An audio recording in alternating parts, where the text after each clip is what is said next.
Thank you, Mr. Chairman. Welcome, Madam Secretary.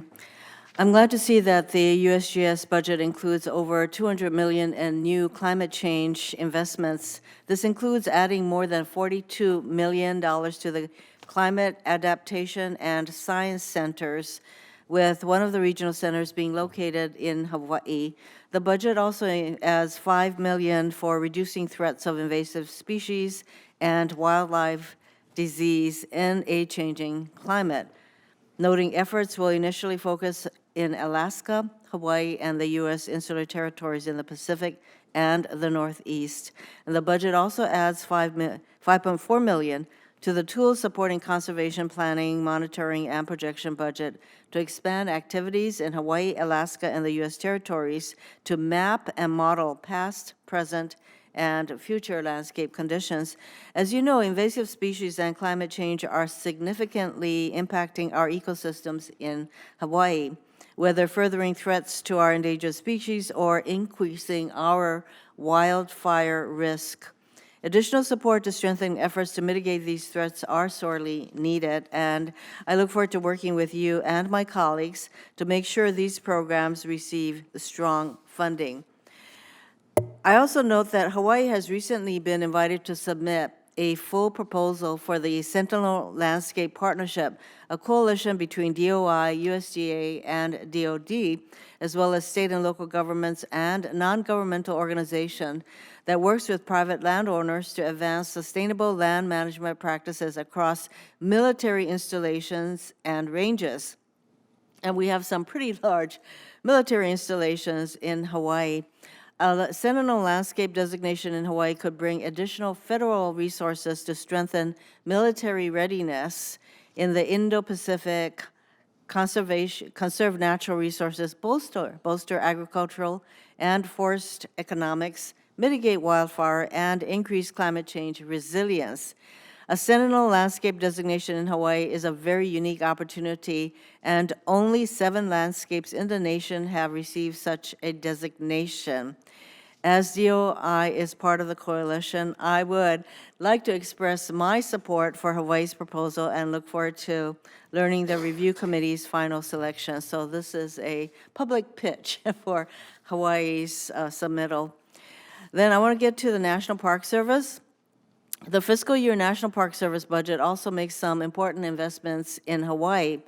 This includes over $6 million for land acquisition at Haleakala National Park and Pu'uhonoua o Honaunau National Park through the more fully funded Land and Water Conservation Fund, thanks to the Great Outdoors, American Outdoors Act.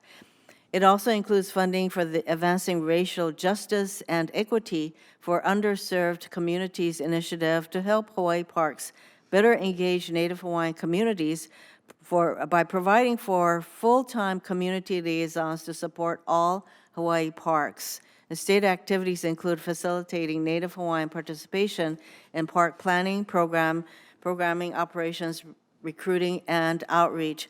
And as a Native American yourself, I think you really understand the need to engage Native communities in what the federal government is doing, what the National Park Service is doing.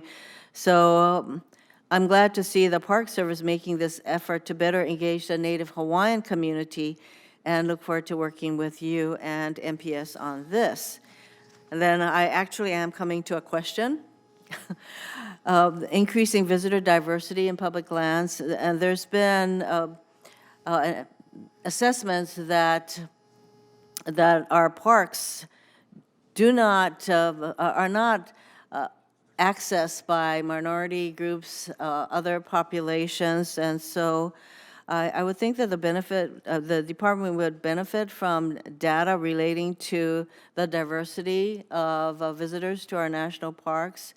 And what, if any, obstacles does the department face in collecting such data and measure visitation by racial and ethnic minorities to public lands? And how can the department and this committee work together to expand recreational opportunities on federal public lands to underrepresented populations? Thank you, Senator. That is absolutely an important question. and something that we support wholeheartedly. Increasing the ability of underserved communities to use our public lands is absolutely a critical focus of this administration. We will absolutely work with you and any senator on this committee to move the needle on that. And if Rachel has anything to add, I would welcome her to add as well.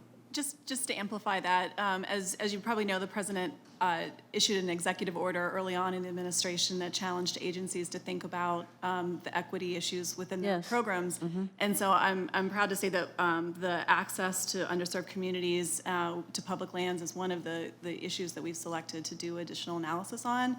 And so we're in the process of doing that right now and looking at the barriers that we're finding and looking at the data collection issues, which you mentioned. Obviously, you want to succeed, you need to measure something. So so we're committed to working with you and would be happy to keep you abreast as the effort moves forward.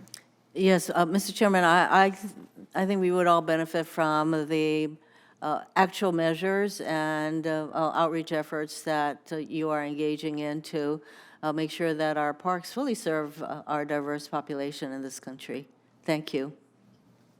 Thank you, Mr. Senator. Chairman.